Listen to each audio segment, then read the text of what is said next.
Oh, no, wait. All right, ladies and gentlemen, can I have your attention, please? What cake is this? That's pretty good though, huh? Cake that I'm going to take if you don't put it away. You know you want it. How you gonna put it away? Why does it say coffee? So, ladies and gentlemen, we are getting ready to start speaker series. I need you to make sure that any food is put away. Your phones are put away. Your iPads are put away. All right. Thank you so much. So we're going to go ahead and get started. Thank you guys for being here on time and ready to learn. So our speaker today, we have someone very special. I'll wait until everyone is done talking. All right. So her name is Miss Kimberly Littlejohn. She is a registered nurse with Kaiser Hospital. Anybody know? Kaiser Permanente? Yes, Kaiser Permanente. Very good. We had a doctor last time from Kaiser as well, right? You guys are getting overloaded with Kaiser, which is a good thing. All right? So make sure, as always, you guys are respectful. We're going to give her undivided attention. If you have questions, wait till the end and raise your hand, and we will call on you. Okay? Huh? No, not right now. Okay? I'll wait until everyone.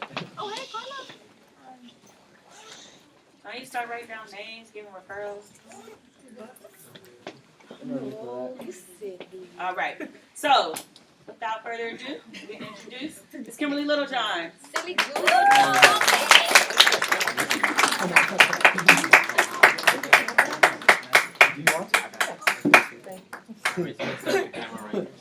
just wanted to see how easy it was to take his money from him.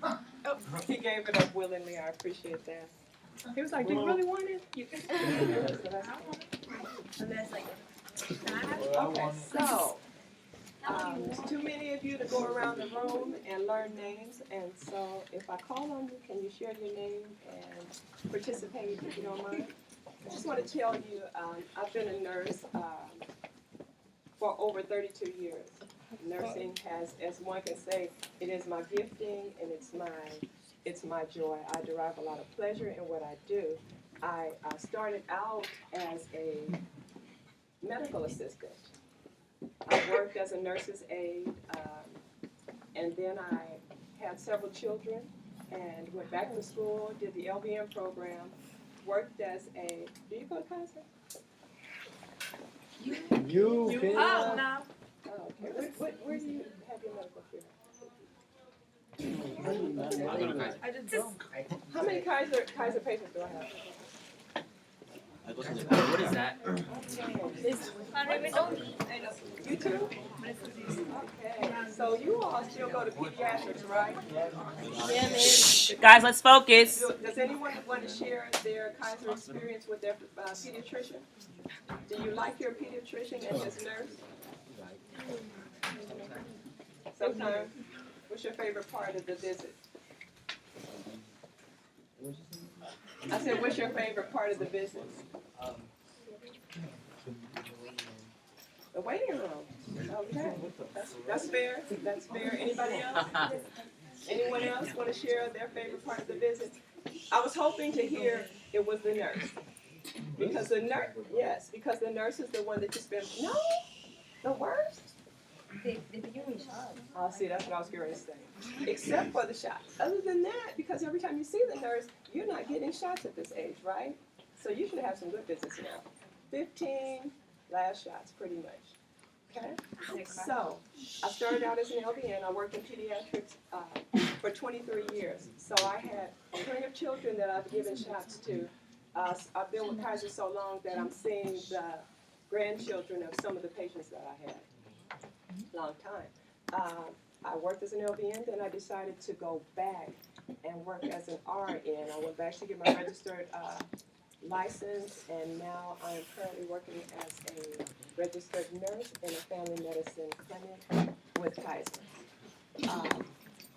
Nursing has afforded me great opportunities. We have papers that we're going to share with you, and it tells you what some of the salaries are, starting salaries. This is really beneath what many of the starting salaries are. For me, I make a six-figure a year salary. So when you look at this, you don't see six figures listed as a registered nurse. You'll see it as maybe as $60,000 or something like that. But that's not necessarily true. There's different areas in nursing that you can go to. What are some of your career goals or ideals, something that you want to do? Somebody just raise their hand, share that with me. What would you like to do? You don't know yet? It doesn't have to be nursing. I'll take it. Pediatrician, good medicine. Lawyer, okay, I like that. Hold that. Veterinary medicine? Okay, she don't want to. Nobody has to, so if I point at you, doesn't mean you have to answer, just say no, it's okay. You can decide what you want to do. Okay. A mechanical engineer. Mechanical engineer, that one might be tough. Really? No, for what my mind is going.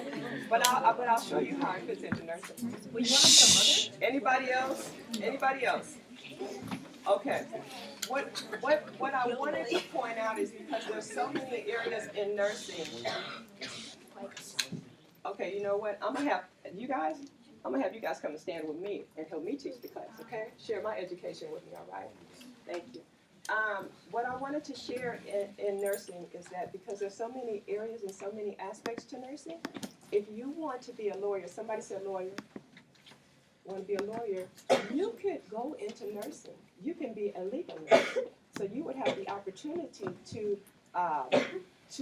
read cases and help with criminal activities and decide in lawsuits and different things whether this diagnosis is correct or did they do the right thing.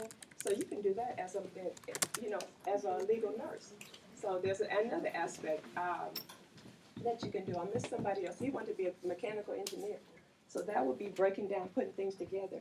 And then you know that we have areas of robotics and things like that. You could even work with some of those things in nursing. Anybody else? Something that you just think, anybody want to be a cartoonist? No cartoonists in here? I know that there's a lot of artists in here because that's just what we do. We like to draw, right? I'm a writer. You're a writer? You're a writer? Writers are perfect.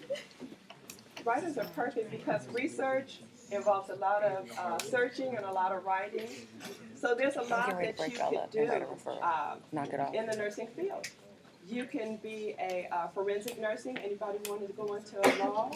And you can do forensic nursing. Forensic nursing helps to determine, they use DNA to determine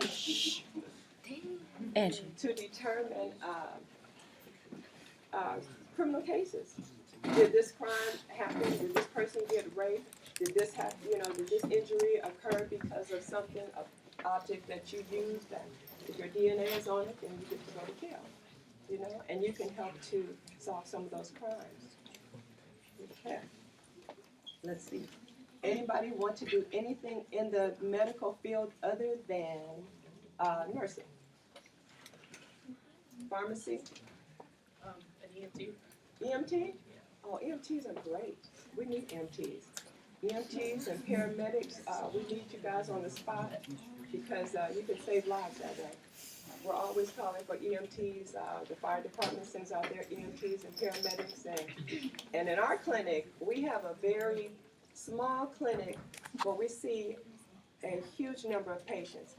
And our demographic is such that we have a lot of elderly patients, a lot of people with comorbidities. And when I say comorbidities, it's they may have diabetes, CHF, which is congestive heart failure, multitudes of diseases and sicknesses. So they'll come into the clinic. Our clinic is a walk-in clinic. And so when you walk in, you're supposed to walk in with an appointment.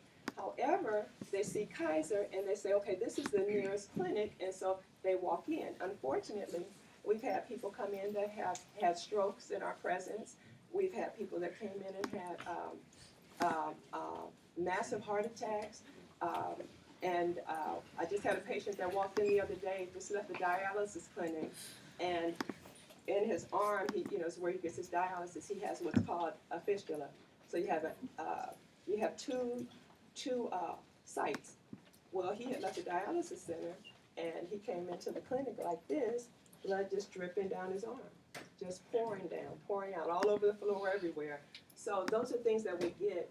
It sounds kind of crazy, but it's not such a complicated thing. You just redress it with a pressure dressing and send him on his way.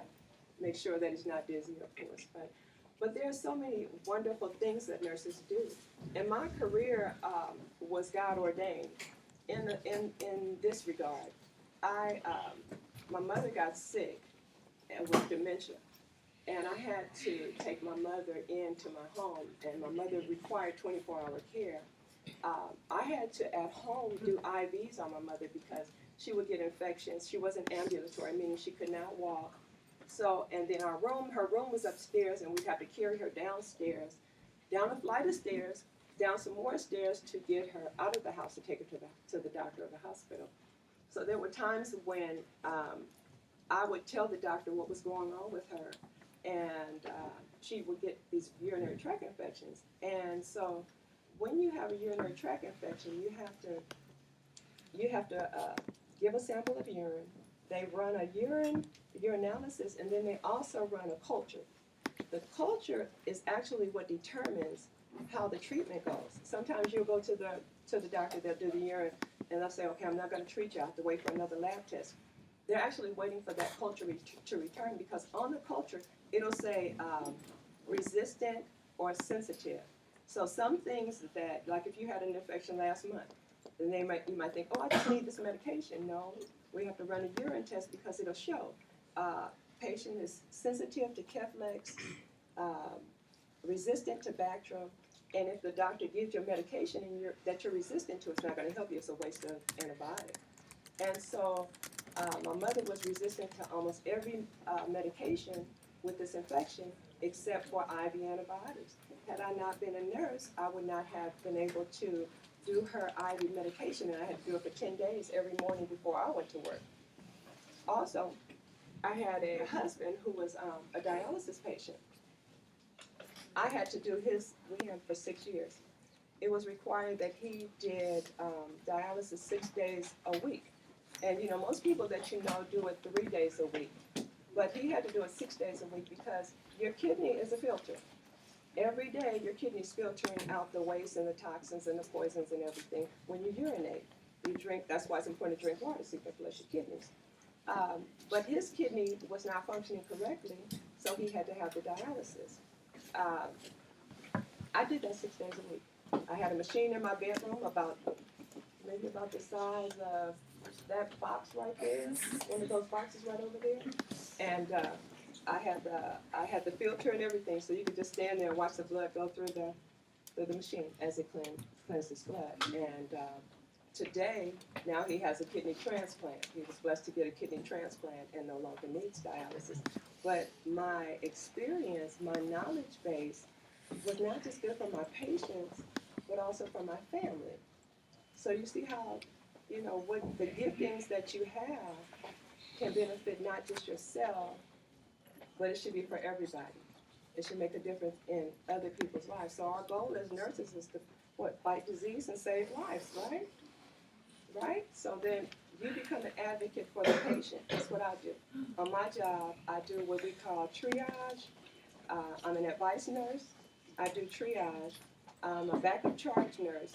And so what advice nurses do is I answer the phone.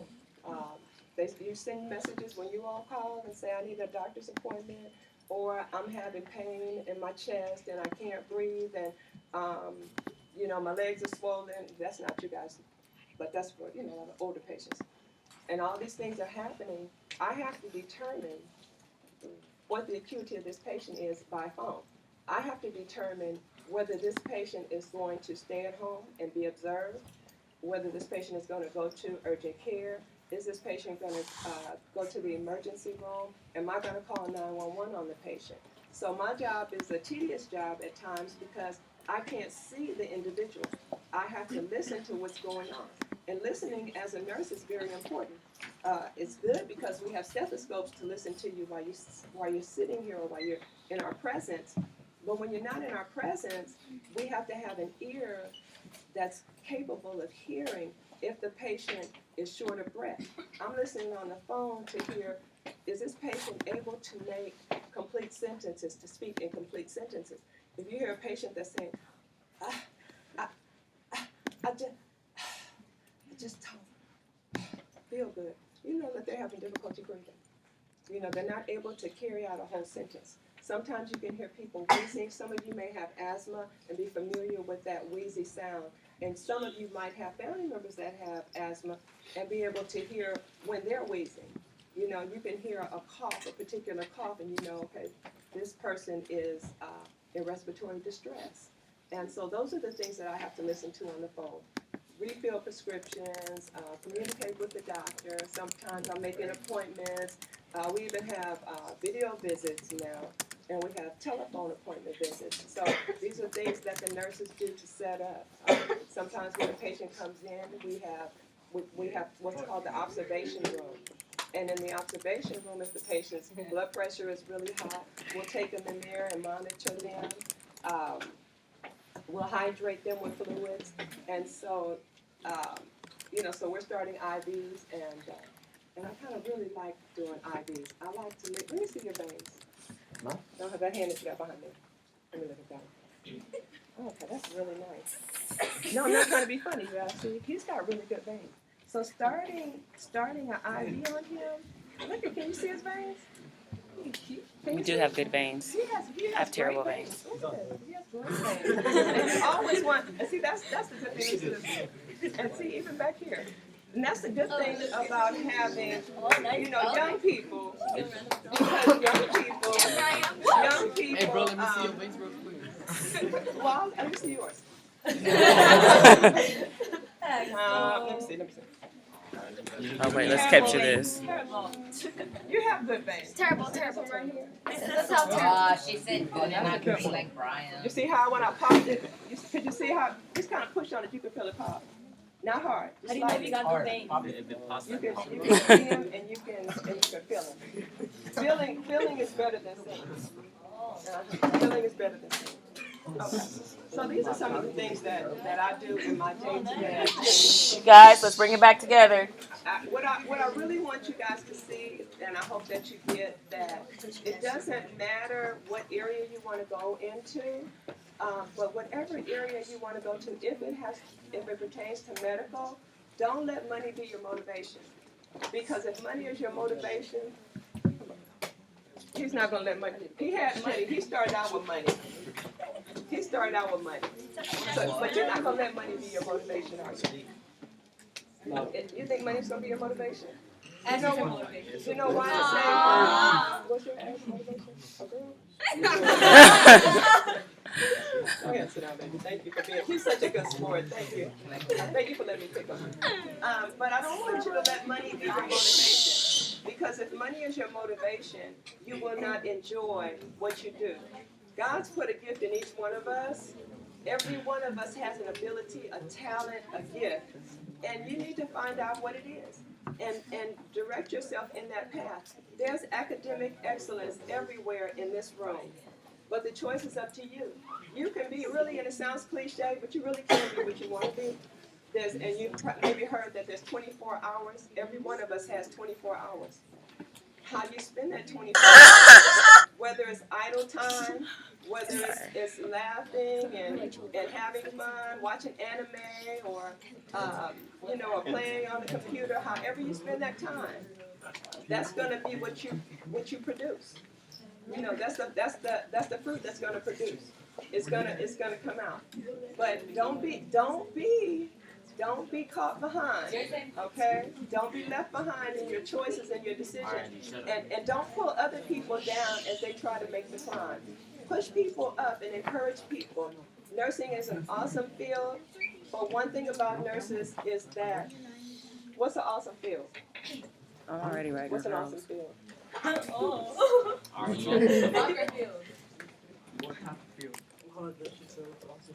an awesome field to you? Why support and pay attention? Oh, that's disrespectful. Daniel. Now that part is a little disrespectful. And in nursing, we use medical terms like bowel movements, things like that. So I can't walk up to my patient and tell them that they need to take That's disrespectful. I'm just trying to help you understand, okay? All right, so are there any questions for me? Am I 20 minutes over? No, you're good. Perfect timing. Yes, madam. How long does it take to be a pediatric nurse? Okay. Do you want to be a registered nurse or an LVN? LVN. Okay. LVN, it'll take you a good year. Okay. Now the thing about the LVN is a licensed vocational nurse, and I don't think that that's a bad place to be at. But I want you to shoot for being an RN. Okay, because the role that you have as an RN, you have more advantage. You're the one as an RN that the LVN is going to go to. Okay, you're the decision maker as an RN. And listen, the LVN is not a put down. I was an LVN for 23 years. Okay, I was an LVN longer than I was an RN. So that's not a put down. But because I know this and because I've been there in both places, I can tell you that it's advantageous. Unless you just don't have the money to do, or the time to do an RN program first, then do the LVN program, but then go forward to the RN program. Okay? And it's very rewarding. LVNs work in the clinic. Few work in the hospital. Okay? You're not allowed to teach, give advice, but you're bright. LVNs are extremely, extremely bright. So it's not a knockdown or a put down, but they're very, very, very bright. I just want you to know that there are differences. Okay? And I don't think that that's a bad start at all. Any more questions? Oh, it's right here.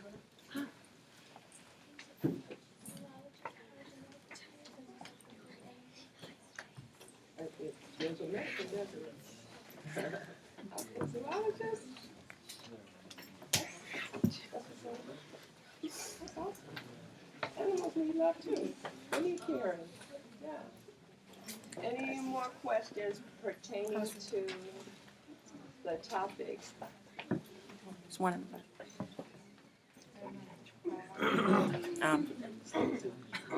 Think she changed her mind. You change your mind? Any other questions?